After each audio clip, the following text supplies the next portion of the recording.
안녕하세요. 진자유TV 데일리 뉴스 이진실 기자입니다. 진자유TV 데일리 뉴스는 진실과 자유의 가치를 추구합니다. 진자유TV 데일리 뉴스를 시작합니다. 중공은 현재 막대한 자본을 투자하여 세계 최고의 안면인식 기술을 가지고 있습니다. 중공에서는 24시간 시민을 감시하는 퇴낭 프로젝트가 한창 논란이 있었는데요. 이 기술을 이용하여 반정부 인사들을 식별하여 잡아들이고 생체 데이터를 수집해 인권 탄압하는 중공의 실태를 잠시 후 보도합니다. 마지막으로 LG유플러스와 대규모 계약을 체결한 화웨이가 안면인식 시스템을 사용해 인권 탄압에 앞장서 왔다는 충격적인 사실을 보도합니다. 중국은 2015년부터 인공지능과 안면인식 기술 중심으로 한 도시감시 프로젝트 퇴낭을 진행하기 시작했습니다. 퇴낭은 하늘의 그물이라는 뜻으로 이른바 하늘에 보이지 않는 그물처럼 도시의 매 순간 1초마저도 감시하는 실시간 영상 감시 시스템입니다. 중국 공인일보에 따르면 그 정확도는 무려 99.8%로 2년 동안 퇴낭을 활용하여 2,000명 이상의 범죄자를 체포하였다고 밝혔습니다. 2천만 대의 카메라에 인공지능 기술을 결합하여 디지털 감시 체제를 구축하였고 국가가 보유하고 있는 국민정보 데이터와 연동하여 모든 개인들의 활동 하나하나를 추적할 수 있게 하였습니다. 엄청난 정확성을 자랑하는 중국의 안면인식 기술은 단 1초 만에 중국 전체 인구를 조사할 수 있을 정도라고 하는데요. 중국 정부는 이러한 IT 감시 체제가 국민의 안전을 위한 눈의 역할을 한다고 말하고 있지만 한편으로 정부가 선정한 블랙리스트 소수민족들을 탄압하기 위해 활용하지 않았겠냐는 우려의 시선이 사실로 드러나고 있어 논란이 되고 있습니다. 즉 사회 보안을 명목으로 공산당 독재 체제를 강화하는 데 더 큰 목적이 있다는 것입니다. 중공은 누군가가 위기를 말하면 사회 불안을 조성한다는 이유로 침묵을 강요해 왔습니다. 우한 폐렴으로 여론이 나빠지자 중공은 인터넷 검열과 여론을 통제를 강화하고 관련 글은 삭제하고 위챗 계정은 폐쇄하였습니다. 거치한 전 난징대 사범대 교수가 우한 폐렴을 다룬 글을 인터넷에 올린 혐의로 중국 검찰에 기소된 사실이 뒤늦게 알려져 논란이 되고 있습니다. 그의 공소장에 쓰여진 혐의는 국가 전복 선동이었습니다. 거치한 교수는 2007년 공산당의 일당 독재에 반대하는 글을 올렸다가 같은 죄로 10년을 복역하고 2018년 11월에 출소했던 전력이 있습니다. 이 밖에도 중국에서는 인터넷 공산당 독재에 반대하는 글을 쓰고 소리소문 없이 사라진 교수, 기자, 변호사 등의 지식인층이 많이 있습니다. 지금 이 시간에도 중공의 온라인 공간에서는 정부와 온라인상의 인민들의 전쟁이 펼쳐지고 있습니다. 아쉽게도 이 전쟁에서 시민이 승리해 표현의 자유를 쟁취할 가능성은 매우 작아 보입니다.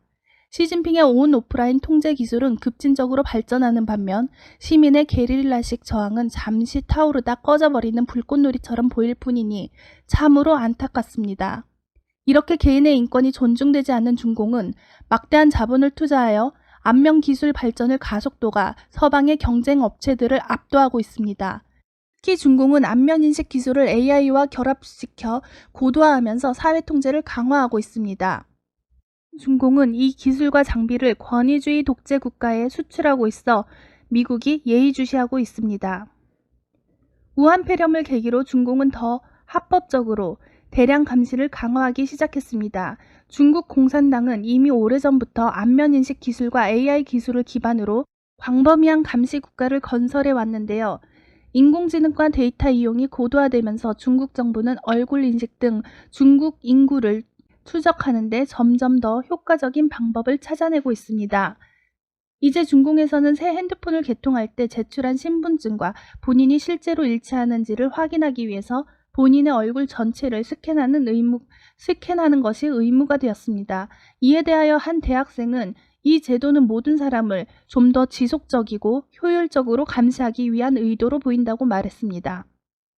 얼마 전 중국 관영 매체 글로벌 타임스에는 카메라를 부착한 드론을 띄워 사람들에게 마스크를 착용하라고 지시하는 영상이 게재된 적이 있습니다.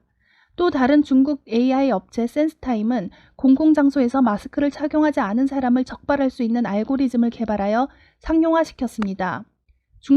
중공은 감시 기술의 폭넓은 사용을 정당화하기 위해 폐렴을 이용해 왔지만 전문가들은 이 바이러스가 억제된 후에도 기기와 기술들을 계속 사용할 것이라고 주장했습니다.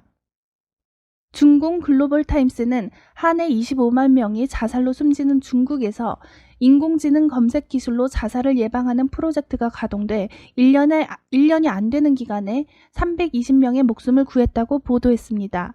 대규모 연구진이 참여한 이번 프로젝트의 핵심은 데이터 수집 및 자살 징후 분석을 가진 AI 검색 로봇이 매일 웨이보에 오르는 글들을 분석해 자살 고위험군들을 찾아내는 것입니다. 연구팀은 이를 위해 자살 위험도를 판별하는 0부터 10까지의 척도를 만들어 이를 AI 검색 로봇에 접목하였고, 로봇은 사람들이 웨이보에 올리는 메시지들을 분석해 이 가운데 자살 위험 척도 6 이상의 글들이 감지되면 연구팀에 경고하고 신호를 발신합니다.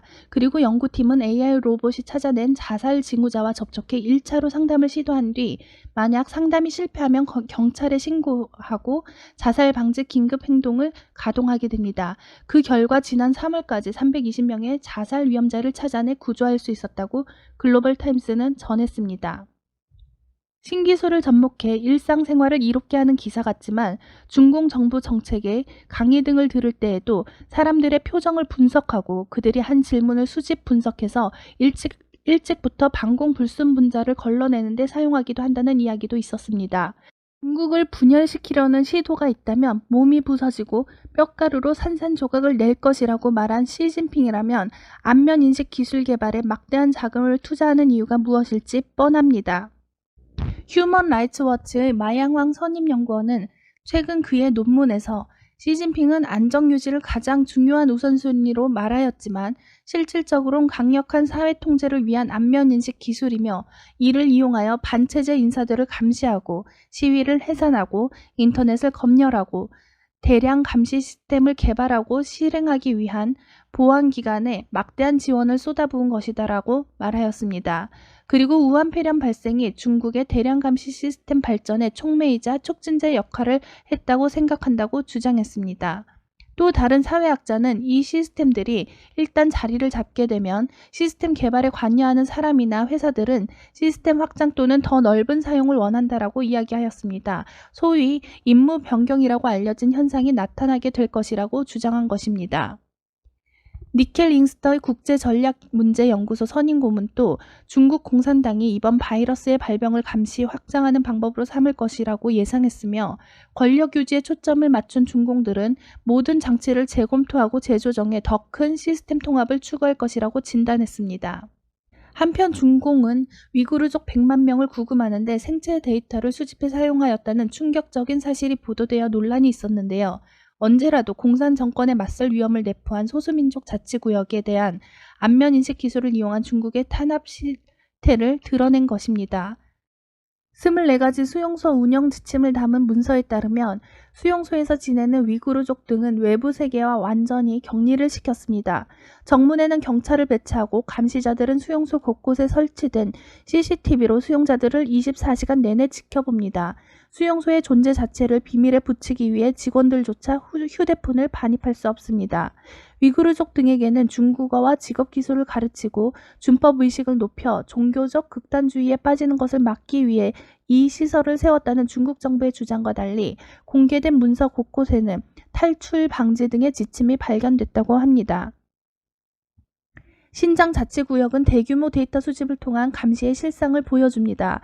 중국 당국이 신장 자치구의 검문소와 안면인식 기술의 CCTV 카메라, 일부 위구르인들의 스마트폰에 설치하도록 강요하는 스파이웨어 등을 통해 수집한 방대한 데이터를 바탕으로 일반 시민들을 조사 대상에 올린다는 것입니다. 중국 당국은 이러한 감시 플랫폼을 기반으로 신장 자치구에서만 의심스러운 인물 2만 4천 명을 분류해내었고 이들 중 1만 5,600명은 구금소에 706명은 감옥에 각각 보내어졌다고 합니다. 올해 초 뉴욕타임스는 당국이 이른바 재교육을 이유로 위구르족을 구체적으로 추적하기 위해서 안면인식 기술을 이용했다고 보도했습니다.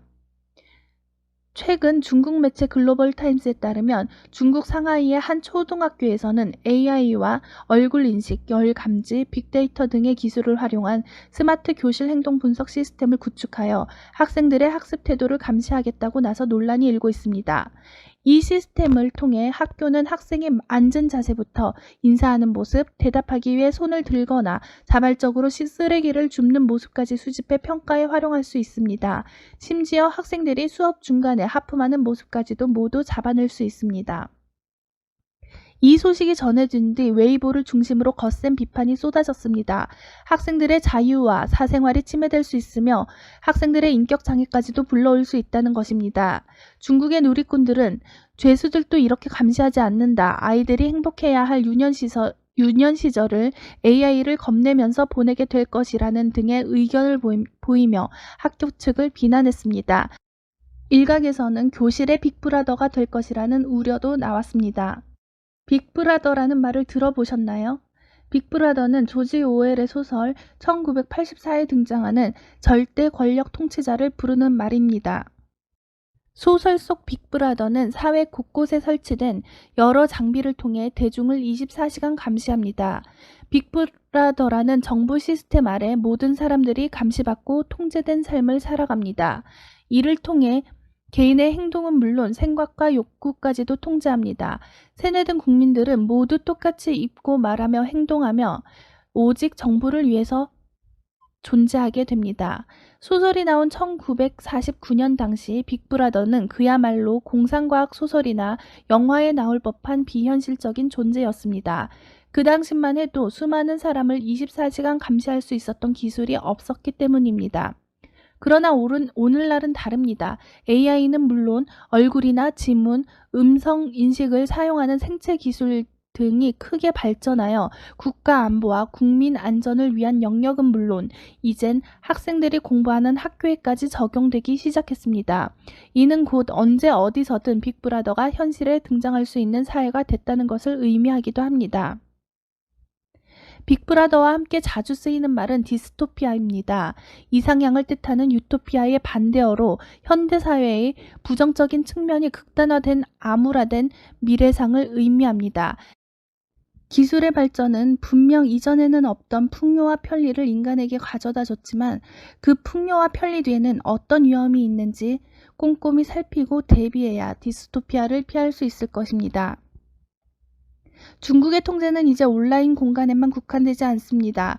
중국 정부는 온오프라인 기술을 결합한 최첨단 사회 감시 시스템을 구축하고 안면인식 기술과 인공지능을 활용한 감시 카메라 분야에서 중국은 세계의 기술 표준을 속속히 선점하고 있습니다. 중국은 이미 광범위하게 웹을 검열하고 있으며 시민들에게 노출되거나 화제가 되기 꺼리는 내용들을 지우거나 막고 있습니다. 웨이보의 한 이용자는 사람들이 점점 엄격하게 감시되고 있다고 우려했습니다. 또 정부는 무엇을 두려워하고 있기에 감시체제를 더 굳건히 하고 있는 것인가 라고 불만을 표출했습니다.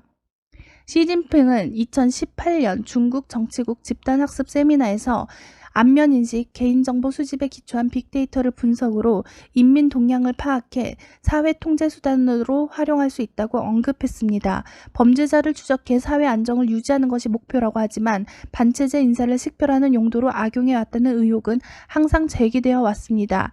시진핑 집권 이후 정치, 사회적 통제가 강화되면서 반체제 인사들의 목소리는 실질적으로 더욱 작아졌습니다. 중국인 누구도 공산당 통치의 문제를 제기할 수 없고 서구식 민주화를 감히 주장할 수 없을 만큼 중국 사회는 강력하고 안정적으로 통제되고 있습니다. 인터넷과 첨단 기술은 기술을 활용하는 주도권을 누가 장악했느냐에 따라 결과가 달라집니다. 중공은 국가가 시민을 통제 감시하는데 IT 기술을 효과적으로 활용해온 대표적인 나라입니다. 중앙 집권적 국가가 첨단 기술을 활용해 시민들을 통제하고 저항 세력을 억압할 수 있다는 비관적인 우려는 중공에서 상당 부분 현실화되고 있습니다. 중공을 뒷배로 둔 화웨이. 미국이 화웨이를 강하게 경계하는 것은 안보에 관련된 중요 기술과 데이터가 중국으로 넘어가 자국의 안보를 위협하는 것을 우려해서입니다.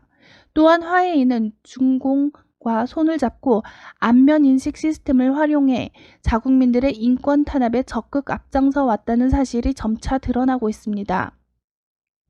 이런 화웨이와 손잡고 안면인식 기술을 급속도로 발전시킨 센스타임이라는 기업, 그리고 중국 당교와 정책 협약을 맺고 공산당을 벤치마킹하고 왔던 문재인 측근 양정철, 많은 우려와 저지의 목소리 속에서도 화웨이 단말기를 대한민국에 깔고 있는 LGU+, 그런 LGU+와 선거관리 시스템 독점 계약을 한 선관위, 이들 사이에 어떤 연결고리가 있는 것은 아닌지 궁금해지는 대목입니다.